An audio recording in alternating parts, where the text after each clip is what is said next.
Welcome to another episode of the Obstacle Race Magazine podcast. We're now on to episode 8, and for this one, we've actually got a more feature-length episode for you. This one will be inviting David from Rocket Racers on here with us. So first of all, I've got Kevin on here as well with us. He's actually in on Thanks the for remembering me. Yeah, sorry, Kev. I knew you were there. But yeah, so it's actually a momentous moment for me and Kevin as well. It's our first ever three-way on the podcast, so we're pretty excited about that. I think it's called a threesome, Carl. A threesome, sorry, threesome. So that's our first ever threesome. So yeah, we're pretty excited. It's a good way to sort of liven up a Sunday night. So, David Baird. Hello. Yes, how are we doing, Rocketeers? We're great, fantastic. It's been a good weekend so far. So, David founded Blast Off Events in 2015. Yeah. You and your partner Kerry steered the ship together. Kerry being the marketing mastermind, and you being, would you say, the brawn behind it, or the brains as well, or what? I would definitely say I am the grunt behind it. I think I deliver the sort of the passion, the imagination, and the let's give it a go sort of attitude. And Kerry keeps my feet on the ground, writes the business plans, and stops us doing silly things, really, because if it was just my train set, I'd have us bungee jumping off cliffs by now. Yeah.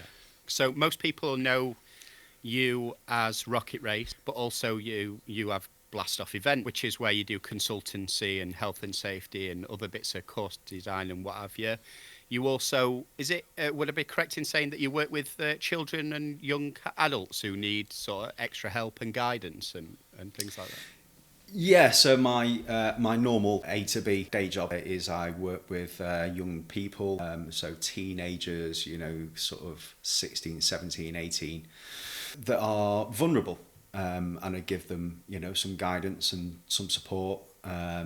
Mainly a lot of it is around drug and alcohol abuse, and so I just kind of guide them through life, try and turn them around and get them living on their own and supporting themselves, cooking and cleaning themselves, being able to manage budgets and all that sort of stuff, and just really kind of helping inspire them, really. I've got one or two that in the past have actually come to Rocket, and we do a few obstacle building projects.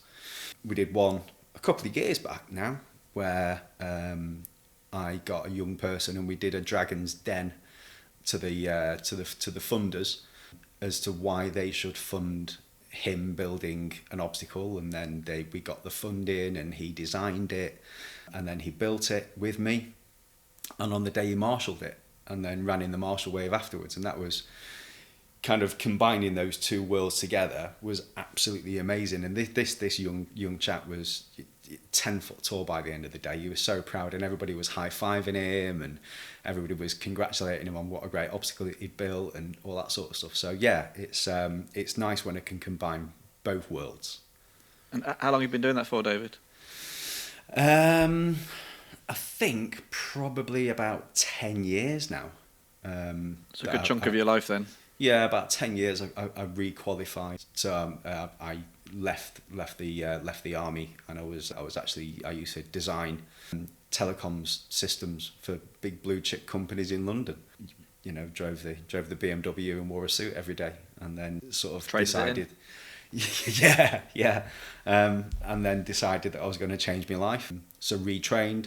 Found I got back into boxing. I don't know if you know. I became the first British Masters World Boxing Champion. So Masters boxing is just boxing for all people. So it's like geriatric boxing. But yeah, at 38 I became the first world champion in the UK. And then decided I was going to dedicate my life, because I turned my life around so much, that I was going to dedicate my life to helping other people turn their lives around and enjoy this rebirth that I was enjoying. I wanted other people to experience it. So yeah, completely retraining, changed my life and sent it off in a different direction. Yeah, sounds pretty rewarding, to be fair. What you must get back in sort of that heartwarming feeling, as well as everything else, that it makes all the slaving away worthwhile.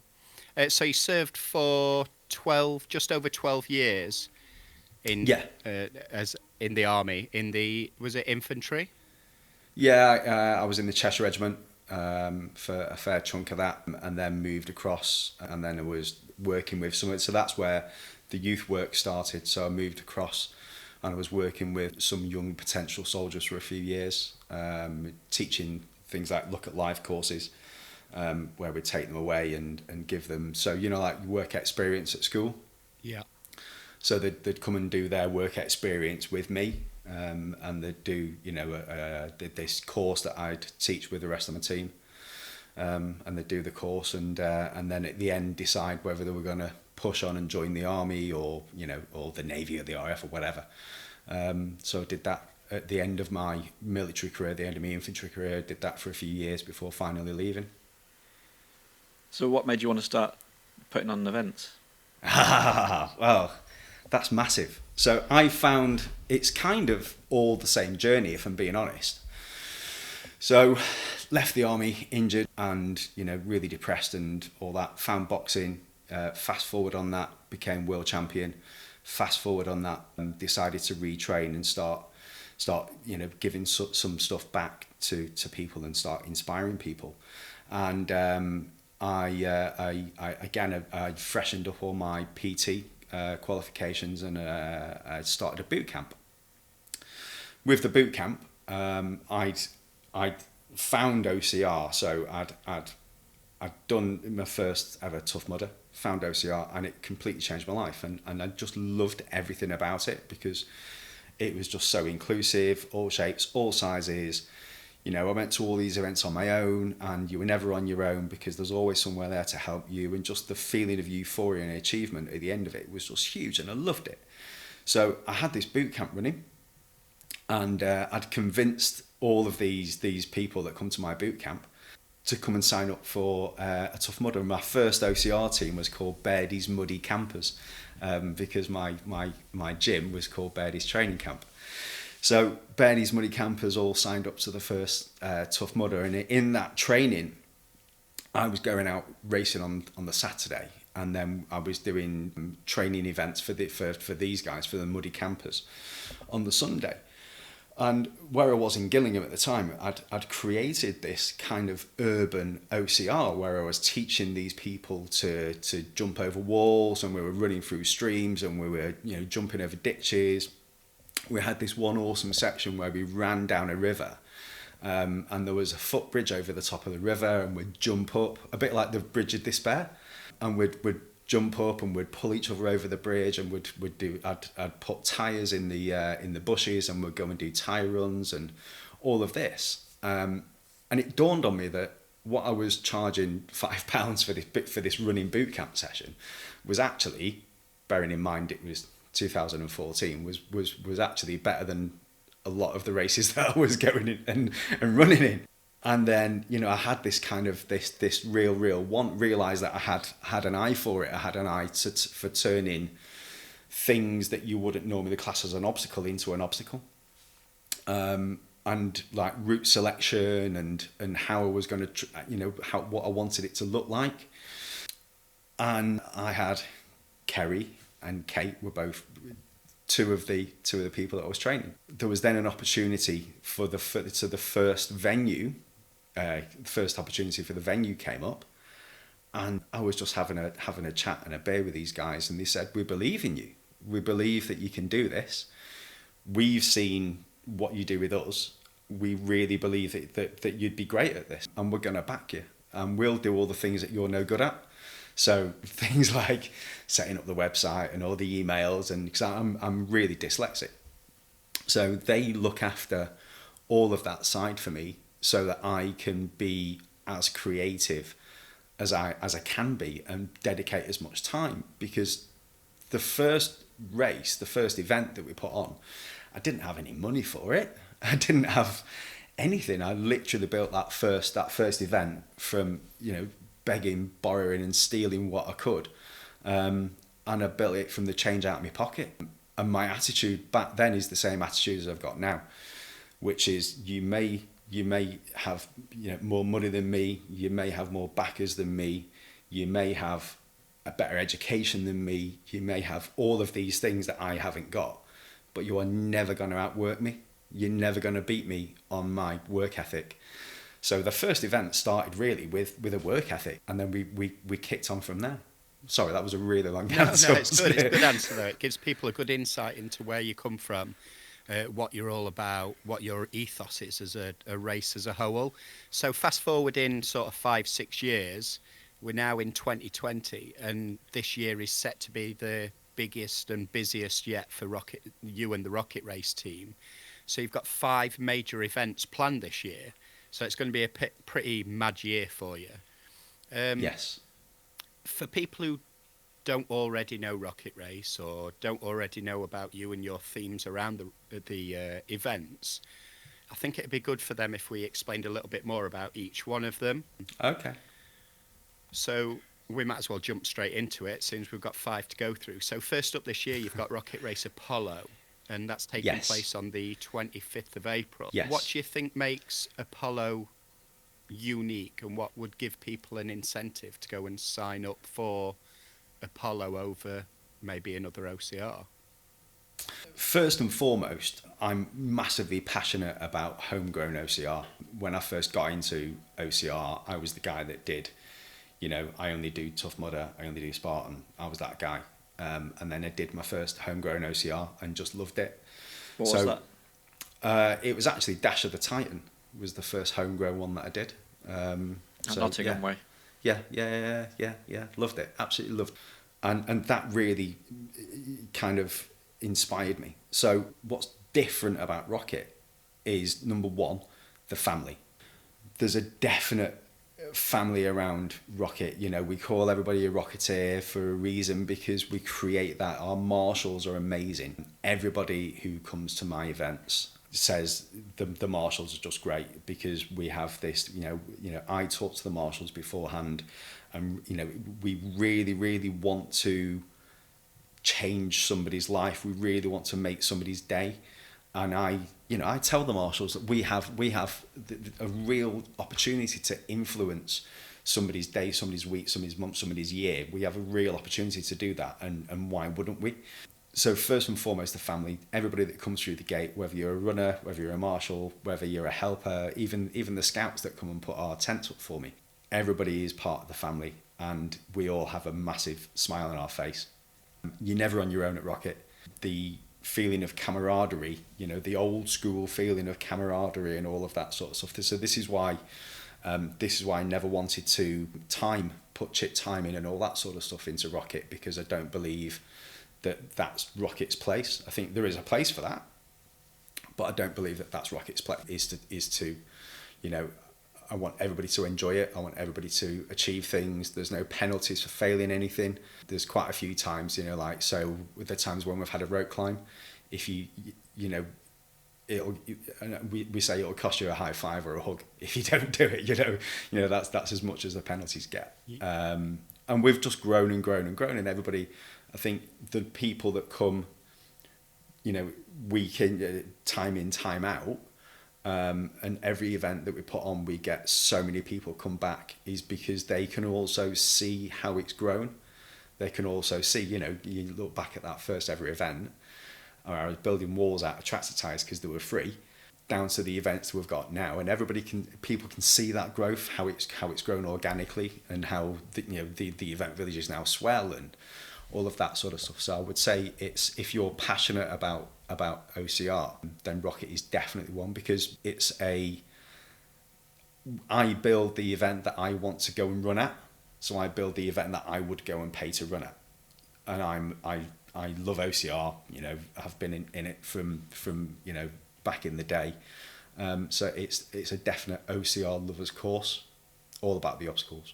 Yeah. So can I hijack it now, Carl? Yeah, go. You mentioned there about the Rocket team and that everyone's there to change people's lives. Yes. Some people listening might not be aware that somebody's life was changed irrefutably at one of your events a few years ago. Yes. Which was a gentleman who had a heart attack on the course. Yes. And yes. it's any race director's nightmare. Obviously, he's safe and sound now, and he is a true rocketeer for life. Yes, but he is. He's a rocket. The sort of crisis management or something like that on the day. What was running through your mind when the sort of call came through that somebody had this happened to somebody on your course? Well, it was actually Kerry that gave me the call. I was off with the first wave and got code red event village. It doesn't take a genius to work out what that means. So your heart's in your mouth, and I was sprinting up. I don't want to get too boring and technical, but this is what your event management plan is for, and this is why you do your event management plan, because you put the systems in place, and you just hope that you've thought of everything, and everything clicks into place, and it did. The plan was already taking place by the time I got down there, and you know, when it's not your time to go, it's not your time to go. You know, the medics were 20 meters away from him. The defib was at hand. You know, he'd fell at the feet of, I think, a cardiac nurse. What are the chances of that? I know, yeah, or at least a nurse who knew exactly what was going on. So, you know, when it's not your time, it's not your time to go. But I really pride myself in the whole health and safety, risk management planning, you know, briefing the medics, and of course I won't ever change. You know, we get lots of people trying to bid for my business for the medical crew, and I'll never change my medical crew because those guys were absolutely phenomenal. So what goes through your head? The first thing that goes through your head is I don't build this for this to happen. I build this for the good. I don't build this for anything negative to happen, for anything bad to happen, and certainly for anyone to get injured. This is all, the whole thing that Rocket is about, like you say, changing people's lives and for the benefit. And then you go through lots of lists in your head. And I stayed with Steve for the whole time that he was on the ground. And then, you know, again, the event carried on because of the management plan. So the management plan kicks in, the event carries on. I think we delayed by about 10 minutes, and you know, landing the air ambulance and all that sort of stuff was a bit of a scary moment when you've got, you know, 500 people milling around an event village and you're trying to land an ambulance in the middle of that. So yeah, really scary moment, and a massive test, and by God, you learn some lessons. And yeah, it's. Yeah, I think I earned my Spurs as a race director, and I think Kerry earned her Spurs as a race director on that day. And I think I honestly believe that was the day where, after we came through the other end of that, and Steve was okay, and all, you know, we did all of that. We learnt a lot of lessons. We made a lot of changes, and I think that was the day where we could say, yes, we are actually good race directors and accomplished race directors that can cover all bases. Yeah, because I think we spoke about before we came on about the OCR scene 3 or 4 years ago, where I'd say there were some rogues out there. Yeah. And you can only imagine if this had happened at somebody else's event, the end of the story could have been far worse, couldn't it? Yeah, it really could have. Yeah, like we were saying before, you know, there were days where it was a little bit like the Wild West out there, and lots of, you know, companies were up and down and all that, and you were just, you know, you'd hope that they'd have everything covered. And yeah, and you know, let's not make any bones about it. You know, there's every chance that if it had have happened 10 minutes later, and he was 2k up into the course, that things might have been different. So you know, the massive amount of luck for all of us. You know, for all of us, a massive amount of luck. But also, was it some golfer said the harder I work, the luckier I get. So yeah, you know, there's a bit of work went into it as well before and after. Well, so moral of the story: if you're gonna have a heart attack, fall at the feet of a cardiac nurse. End of. Yeah, okay, do it at an event. Okay, Rocket, event number 2, go. Right, so Orbiter, a little bit different Yes. from your usual stream of events. What? And there's a starting price of about £20 for this one, taking place on the 6th of June. What makes this one a little bit different, just for people that don't know? Okay, so Orbiter, I love the idea of Orbiter, and I've been trying to get Orbiter working for a long time now, and now we've got it working and it's brilliant. So Orbiter is what I call a steeplechase event.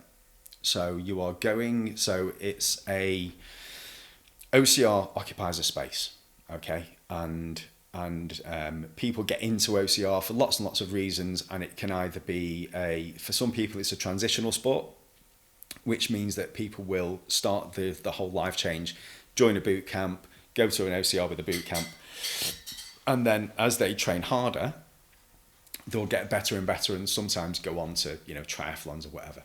And then you've got trail runners. So that's the space that OCR will and has always occupied. And then you've got trail runners and runners. Now, trail runners are scared of OCR runners because they say we've got upper body strength and they don't. And OCR runners are scared of trail runners because they can run and we can't in general. I still get intimidated by what I call run runners, people that can actually run. I still get intimidated by those guys now. So this is a crossover event. And this is an event for people that have been doing OCR a while. They want to try some more traily type events with obstacles that are not going to stop you in your tracks. So it's what I call running obstacles, stuff you can jump over, step over, that sort of stuff. So nothing massive, nothing high, and some beautiful trails, absolutely gorgeous trails. For the runners that have seen OCR, that are wondering what it's about, that all of that sort of stuff, that want to dip their little toe in and feel what it's like. So it's for those guys. So it's essentially a trail run. We've got beautiful area for it, which is just gorgeous, where they do the Lama Tree Festival actually.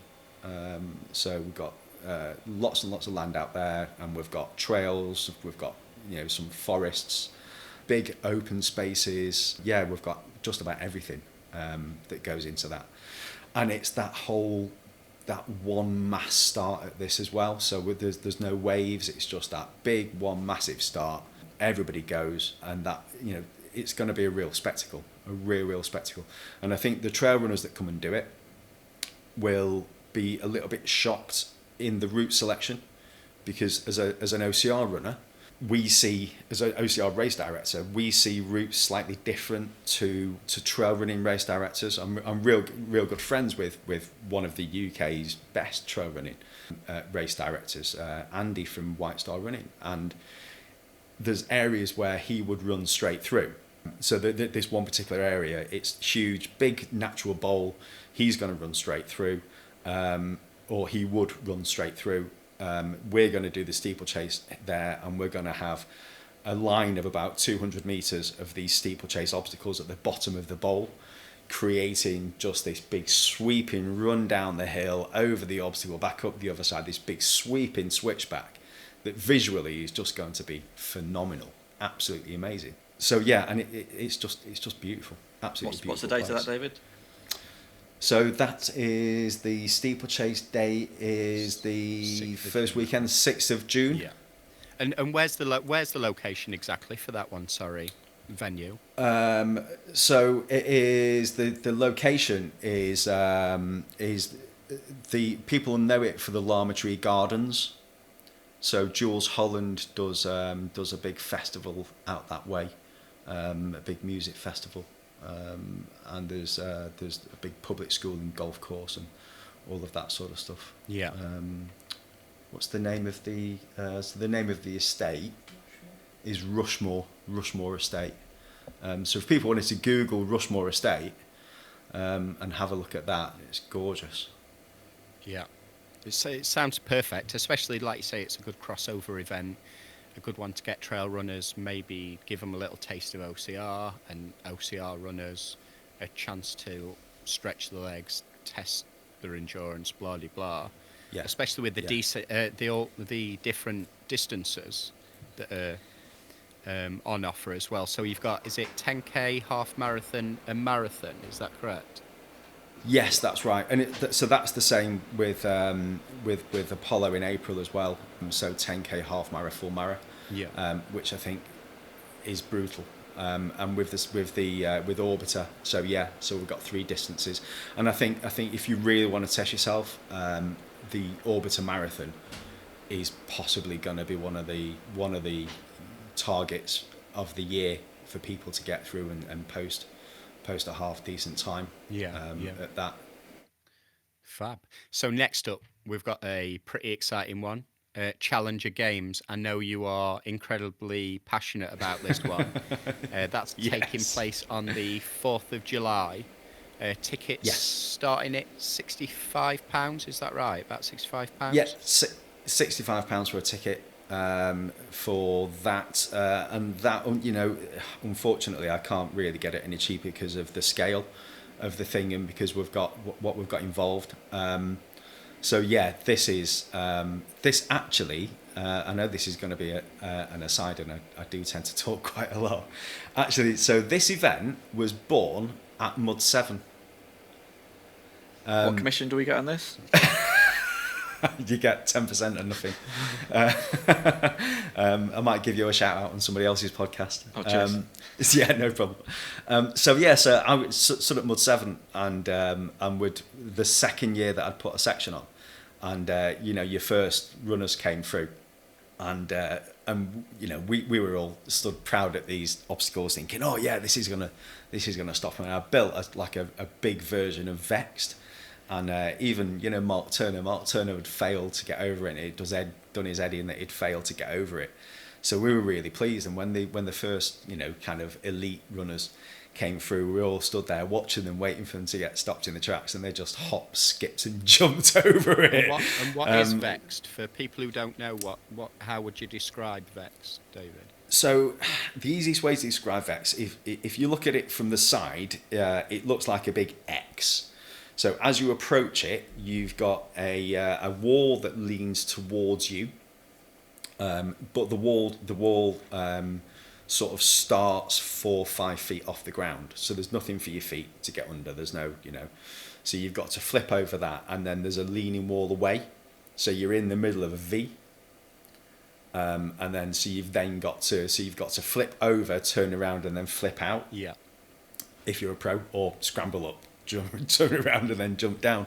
Vexed is the name of it, and that was one of our original sort of signature obstacles. So we built this big one, and these guys had just jumped over it. And I turned around to Kerry and said, "Yeah, but I bet he can't deadlift as much as me."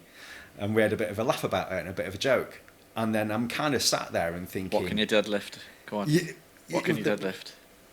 4 reps. So 1 rep max.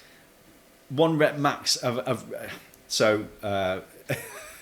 actually my 1 rep max is a Nissan Micra. Big fella. Yeah, I was at a gym.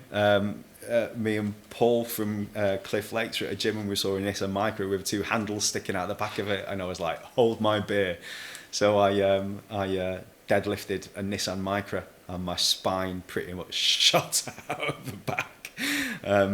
But for reps, I'm doing about 180, 1 rep max. I've got 3 prolapse discs, so I only go up to about 220 for that. Yeah. I would only do that if I got some prelapse discs as well. Yeah. So what's your 1 rep max? 112.5 kilos. 112 and a half? And a half. Yep. Don't forget the and a half. Carl's keeping quiet. Yeah, mine's tiny. So, Is it? Yeah. What, you 1 rep max? I don't even know. I've not even tried.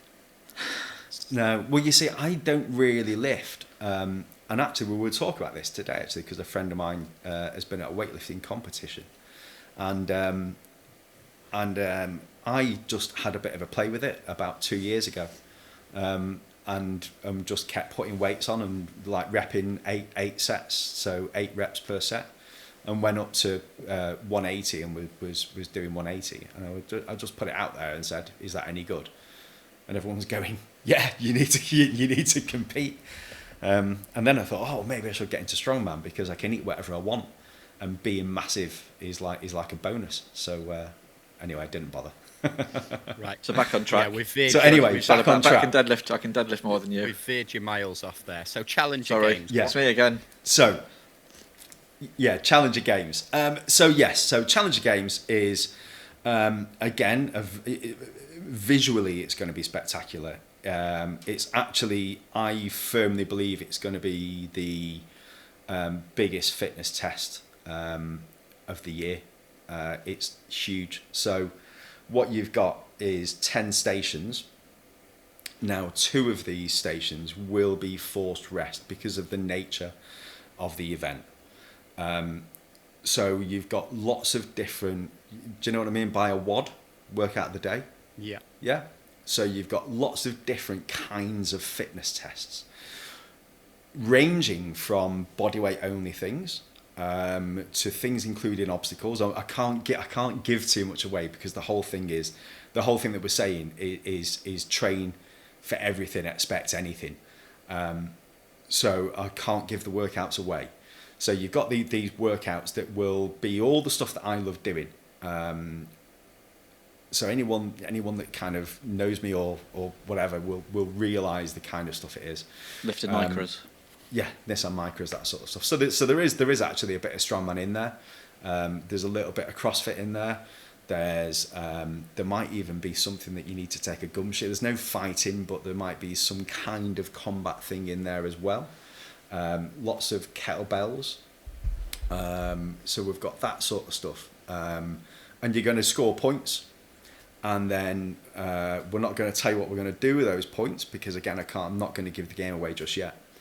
You are then going to have a sprint OCR. So you're then going to line up on the start line, and you're going to be ranked, and you're going to do a 5k, 5k-ish because I always go over a 5k-ish race.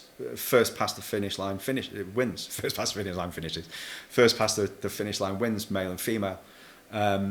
And a real test. And it's just going to be amazing, absolutely amazing. So is it limited to the amount of people that can enter, is it then? Yes, it is, yeah. So we've got a max of 260 people.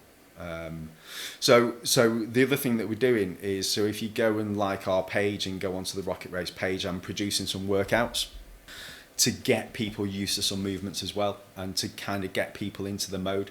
It's early days yet because obviously the events, we've got months to go, so I'm getting people into that frame of mind. I love training, sort of like WOD training, WOD training, because I can go to the gym, I can set a workout, I can go to the gym, get it done, hard work, get it done, bang, done. I'm in and out in 45 minutes, and I've done a seriously good workout and I can feel it for the next 2 or 3 days. So we love that sort of stuff anyway, and that's why OCR always appealed to me. So I think if you like OCR, you'll like this sort of stuff. If you've never tried it before, give it a try. Because it's Rocket, because it's what we do, it won't be intimidating. You may be intimidated by it, but trust me, when you get there on the day, it won't be intimidating. It will be. Is this the event really you're most looking forward to then, is it? No. I think, I've got 3 new babies, haven't I? So it's all 3 of the events. This is number 3, isn't it? So no, this is new event number 2. No, but on the list of events this year is that? Oh right, that's yes, number 3. yes. So what's event number 4? So the next event we've got of the year is Rocket Race Discovery next. Discovery, in Discovery October. next. October 24th. Yeah. So I don't really know too much about Discovery. So is that another one? Is it similar to how you'd set up Apollo? Is it that sort of setup? Yes. But just a different season? Yes. So everybody that knows Rocket Race will know Apollo and Discovery. They were the 2. Well, we went with another one, and that one's been reborn, but we'll talk about that in a minute. So Apollo and Discovery were the two rocket missions that we started out with. So they're the ones that everybody will know us for. So that's the OCR 10K now, or 10 point something. Because obviously we've got the half marathon and the full marathon. There's subtle differences between the 2. I think one of the things that people love about Rocket is no 2 courses are the same.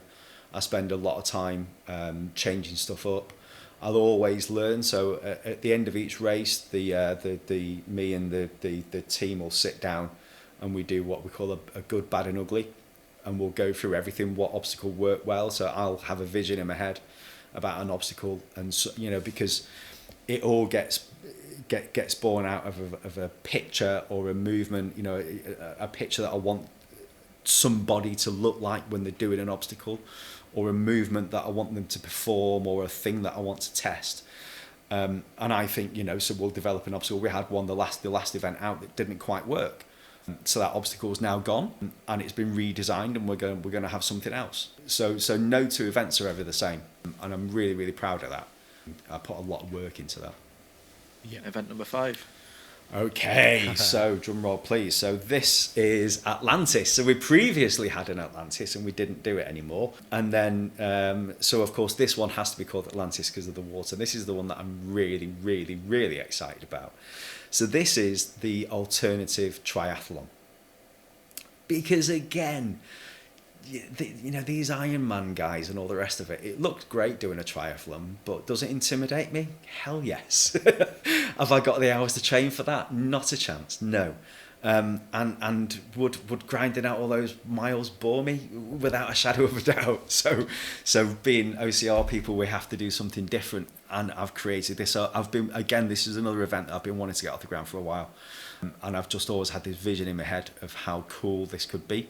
So what you've got is an alternative triathlon of so you're going to run a little bit, and then you're going to jump on a stand-up paddleboard, or what people know as a SUP, at this beautiful lagoon down in Surrey, and you're going to SUP for 2k. So a 2 kilometre, SUP 2k. It is just it's a long huge. way. Yeah. And this lagoon is massive, and it's beautiful, beautiful, beautiful place. So you're going to SUP, go around this course, come back. You're then going to run to a transition area where you've got. So I provide the SUP for you. You provide the mountain bike. So you're going to run to the transition area. You're going to jump on a mountain bike. It could be a BMX for in all honesty. It doesn't really matter. So you're then going to jump on a bike, and then you're going to do a technically it's called a cyclocross course, which is kind of what we do on foot on a mountain bike, but obviously the obstacles are a lot smaller. So if people want a point of reference, if you go and look at the CrossFit Games, I think 2017 and I think 2014, they've had a cyclocross course there. So as a point of reference, if you go and look on YouTube at the CrossFit Games, there is cyclocross. So you've got this course, and you're going to go over some natural obstacles, and you're also going to go over some other bits and bobs. But it's not too technical because, again, we want it to be inclusive. But it's going to be really cool. So you're going to do a 10k course on your mountain bike. And then that's going to bring you back into the transition area. You're going to put your mountain bike away, and you're then going to jump onto an obstacle course. So you're then going to do a 5k OCR to finish off, and then back in for medals and all of that sort of stuff. So yeah, it's really it's really exciting. And I've worked really, really hard to manoeuvre myself into a position where I can put this event on, because I honestly believe that it is going to be just massive, just huge. And again, maybe it's just me, but it is all the things that excite me. When I was a kid, I was always on my bike, I was always on my BMX doing jumps and all that sort of stuff. And there is a jump that you're going to go through. Evil. Yeah, nothing too special, but there is, all the stuff that you used to do on your bike, and pretend you're Evil Knievel. He was my hero when I was a kid. So it's going to be pretty special, pretty special. But so that one, you're moving down to Surrey because your home is really Somerset, isn't it? Yeah, so we're on the Dorset-Somerset border at Rocket HQ, as we call it. And it literally is on the border. So I think a quarter of the course is in Dorset, and the rest is in Somerset. So you actually cross borders on the course. So that's where we are. But Surrey, to be honest, it's 2 hours 20 minutes dragging a trailer behind me. So in a car, so it's not the end of the earth to go and get that. To go and get me obstacles and take them down. We're moving down to Surrey. In fact, it's not far away from Nuts. So if people know where Nuts is, if you can get to Nuts, you can get to this. Yeah, perfect. And what's the date of that one? So that is the second weekend in November. So the 16th of November, that one. Lovely stuff. And that's It's going to be cold if you fall in, yeah, so I would exactly. suggest That's what that I was you gonna say. get a bit of training. So what we're going to do? So I've partnered up with a place called it's called the Shack. So again, if you want to hit the links on the Shack, so which stands for the Surrey Hills Adventure Company. Now Skip, the guy that I've partnered up with for this, he's a real cool guy. He's like paddleboard in the Yukon for charity. It's a real cool guy. Definitely one of us.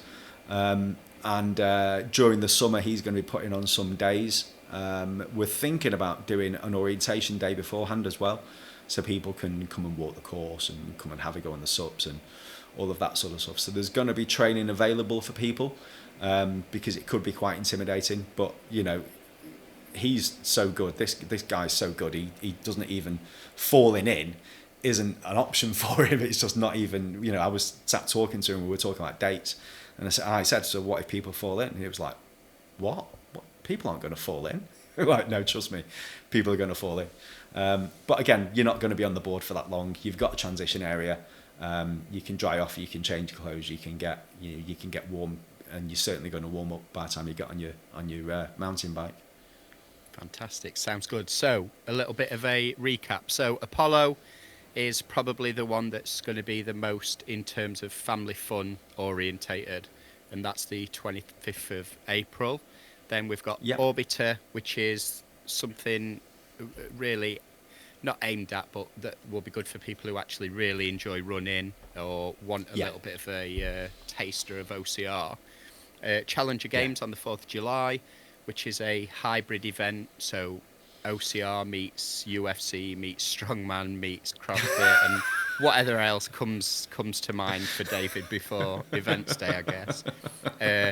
Discovery, family orientated, but a bit of a weather gamble because it's October, so you just never know what you're going to get with that one. It's so potentially weather conditions could make that a little bit more, a little bit tougher on October 24th. And then Atlantis, the one we've just said, which is obviously the alternative try. So, with those all in mind, are you still selling season passes at the moment, David? Yes, we've got a few season passes left actually. So the season pass is really good value. So it's £120 for all of those events.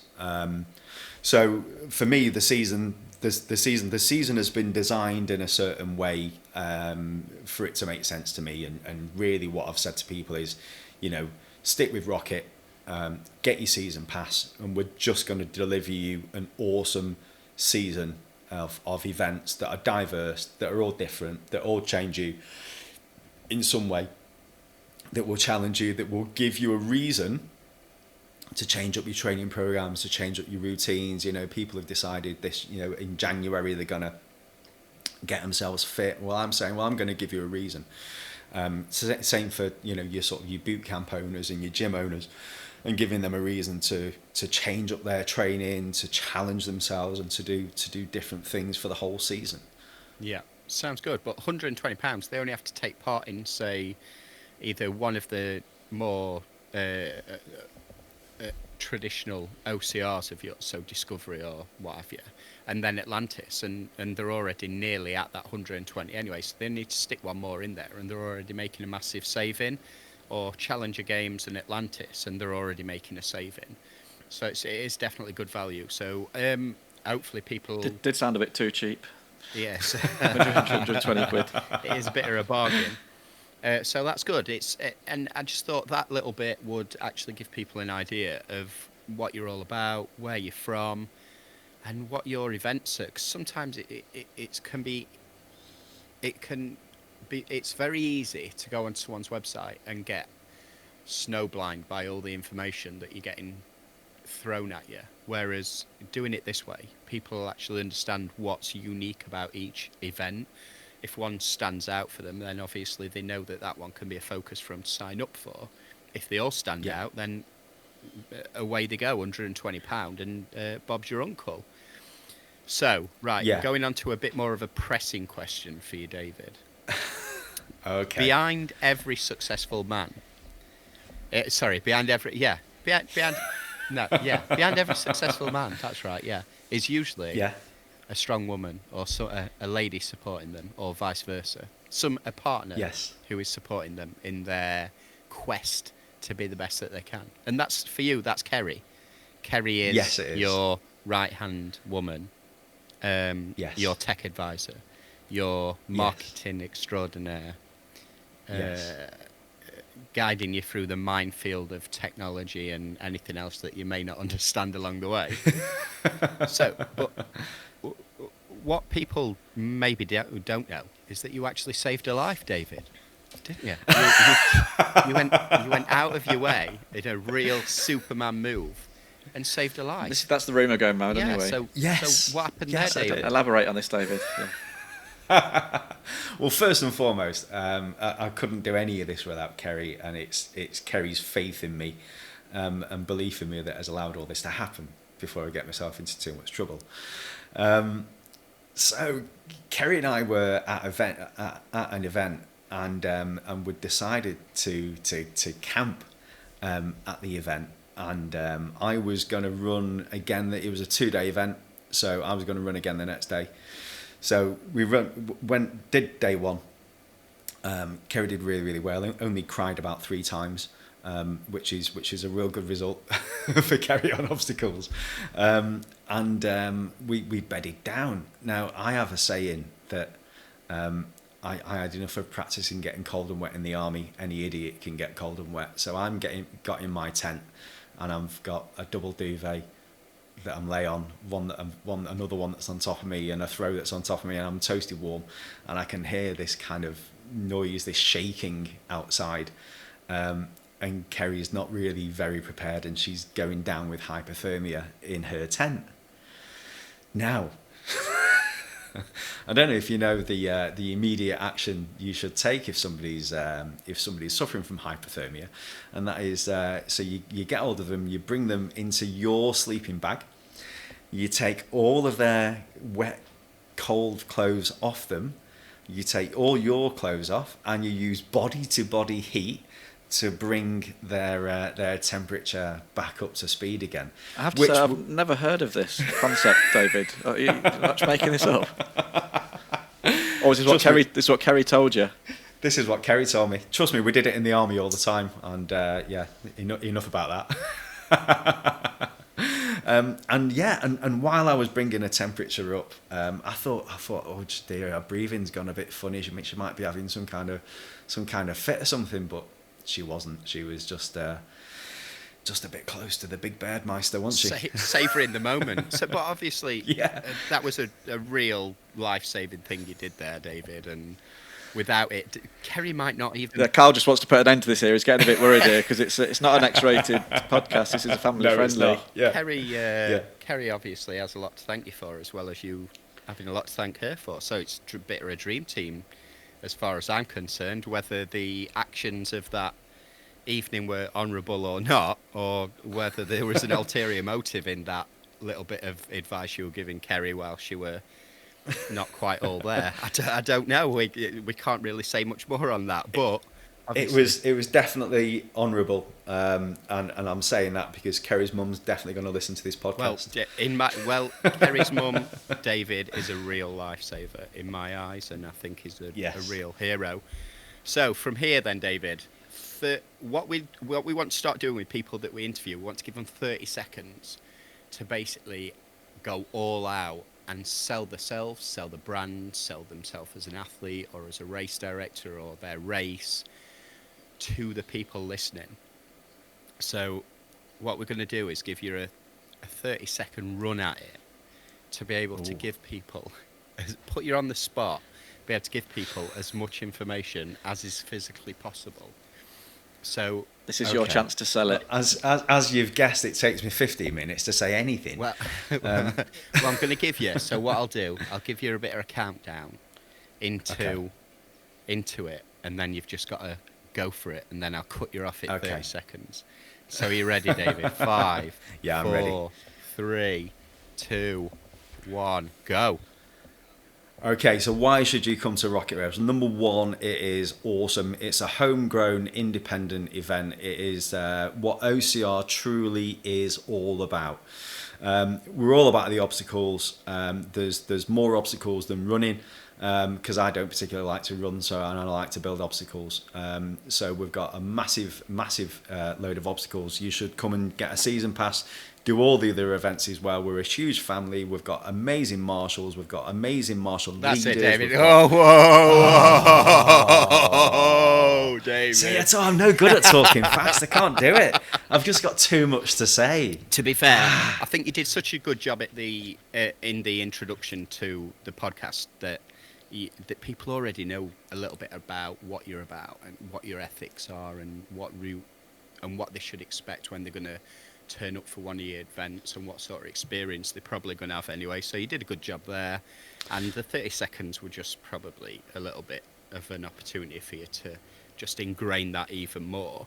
So if people want to learn a little bit more about Rocket Race, want to follow you a little bit more, what sort of social links and websites should they be going to?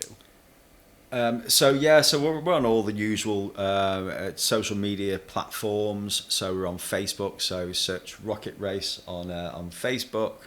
Also on Twitter, we are Rocket Race on Twitter and on Instagram as well. Obviously, we've got website, all the W's, Rocket Race. We'll send you straight to our website as well. So all the normal channels indeed. So yeah, can I just say one thing? Yeah, of course. Rocket Race, it isn't too far. Now, I know I've taken over now. So just a little aside. Kerry and I are a little bit of a giggle about this. Everybody outside of the Rocket family says the same thing. And when I was talking to the Shack about, he said I know a couple of OCR people. I'm going to ask them about you. I'm going to ask them about Rocket Race, and he did. And I said, don't tell me. Don't tell me what they said. I said, they said Rocket Race. Oh yeah, I've heard great things about it. It's just a little bit too far. And you laughed and said, that's exactly what they said, and that is what everybody says. I've heard great things, but it's a little bit too far. So the one thing I will say to people is this year, just get in the car, make the effort. We've got camping and we've got B&B and we've got all of that. If you want to bring your caravan, we've got electric hookup on the farm, all that sort of stuff. This all should have gone into the 30 seconds, David. I know, yeah, I know. I just realised what I should have used the 30 seconds for. Plus, anybody coming to Mud 7 are going to get a taste of Rocket again this year. You've got a section at Mud 7. Well, I was gonna say actually, I've got another event this year, which is taking part in Mud 7 again. So this is my third time at Mud 7. Really, really excited about it, actually. I love Mud 7. Love what it stands for. Love what it is. Obviously, love you guys. Yeah. Even though we do all the work and you take all the glory. Other than that, that's how it works. Well, no, actually, let's not forget Kev. Well, who's got more hair? Who's got more hair? Who's having the stress here? Well, yeah, exactly. Well, do you remember the year you got trench foot? Yeah, that's pretty much every year. Yeah. But no, really, really looking forward to Mud 7. Gonna bring the fire, gonna bring the heat as normal. The first year we had a bit of a disaster in terms of me rolling the vehicle that was carrying all my trailers on the way there. Second year I thought we did really, really well. And this year, yeah, I've got some real cool obstacles planned. I think Starcatcher is always the one that people want to do. At Mud 7, which is the big net jump where I suspend a helicopter net up in the trees, and you jump off a platform into the net. That's always a big fan favourite. No more spoilers. Yeah, no more more. spoilers. Don't tell them any more, No, David. no. But yeah, I do agree with what you were saying in terms of location. I think we're sort of where I'm located. It's sort of upper Midlands, so it does feel like, because it is a day's worth of travelling there and back, that you've got 5 hours each way, I think it is. So when you think of it that way, then yeah, it does seem like a long way to go. But if you go in and you spend the night there, or you camp or whatever, then you've obviously, it's not quite so bad. It's just and it's a good No. excuse to be able to go to services and try out their beautiful Pizza, Yeah. KFC. Exactly. Yeah, Greggs. yeah, exactly. Well, you see, the thing that makes me giggle is everybody sees us up and down the country at other events, and they go, "Oh, it's a bit too far," and I'm like, "But I'm here." You're talking to me at an event in Scotland, so like at Tough, and you're telling me that Rocket is too far. I don't get it. But the other thing about the family is if you do come down the night before, so if you come down on the Friday night, there's a little local pub, and we've got a little tradition that we do every event is about 8 o'clock. We all meet up in the local, and we all have a beer. And I don't think there's many events where you can have a beer with the race director the night before the event. And we just that's like the whole family part of it. So on the Friday night we all meet up. We'll all have a beer. We've obviously the day after you've got the event, and then we've got a cafe on site and that sort of stuff. But also at the same local pub we get a discount. So I think we pretty much sold the place out the last event, and everybody had went there and had a couple of beers, and they do good burgers and good pies and all that sort of stuff. See, Kev's eyes lit up. I like a good pie. He loves a pie. So actually, I think we provide a lot of value for a good weekend away at least. Yeah, definitely. I think we should sort of try and organise a team for one of them this year in the Obstacle Race Magazine community. That'd be good, because they can, obviously car sharing is going to make it so much easier as well to be able to share the costs and what have you. For one of the events. So hopefully we'll see you throughout 2020 at some stage. Right, David. Thank you very much for joining us. No, thank you for the podcast. Thank you for inviting me along. Actually, this is quite a short conversation for us. It's always a lot longer. Actually, we do always have to scribble out a full day's worth if we do get onto the phone ordinarily. Yeah. But I don't exactly. Think but no, thank you for being your first three-way. Exactly, popped our three-way cherry with David. I did. That's what more could you ask for? On a safe pair of hands. Exactly. Right. So, thank you everybody for listening to this podcast. Don't forget, Mud 7. The price rise is coming up at the end of February, so get yourself signed up to save yourself £5. That's at mud7.com. Also, if you haven't bought your subscription for Obstacle Race Magazine yet, don't forget to get it. You've got some great sort of race packages that will save you a hell of a lot of money, so get yourself signed up for one of those. Or if you're feeling really tight or you just want to keep up with general OCR news, there's also free digital subscriptions, so you've really not got much of an excuse not to sign up one way or the other. So thank you, David. Thank you, Kevin, for joining me again. And thank you, Carl. It's all right. And then we'll say goodbye for now. Goodbye.